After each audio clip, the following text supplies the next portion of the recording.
Hello friends, welcome to my new blog.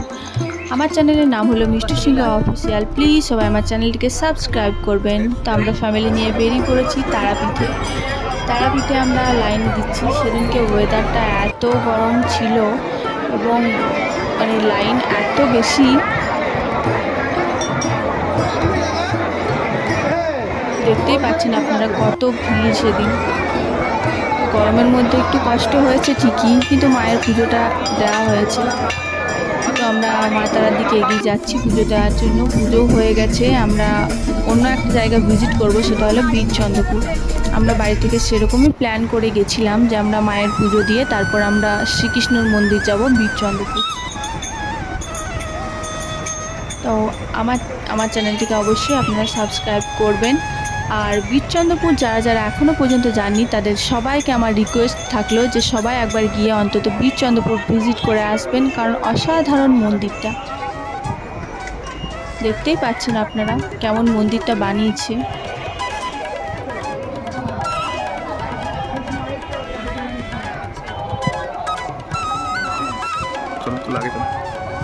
আমরা এবার মন্দিরের ভেতরে প্রবেশ করব। চলুন আপনারাও আমাদের সাথে মন্দিরের ভেতরে প্রবেশ করবেন এবং দেখবেন মন্দিরটা।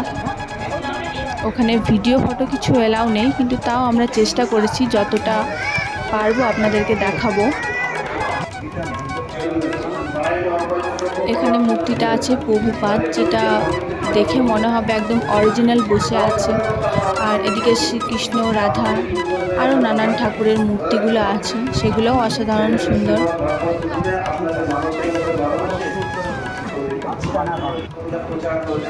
এটা আমার বেবি। আমরা সবাই এখানে বসে আছি, একটু রেস্ট নিচ্ছি। অনেক ঘুরে সবাই একটু থকে গেছি, তাই ঠান্ডাতে একটু রেস্ট নিচ্ছি।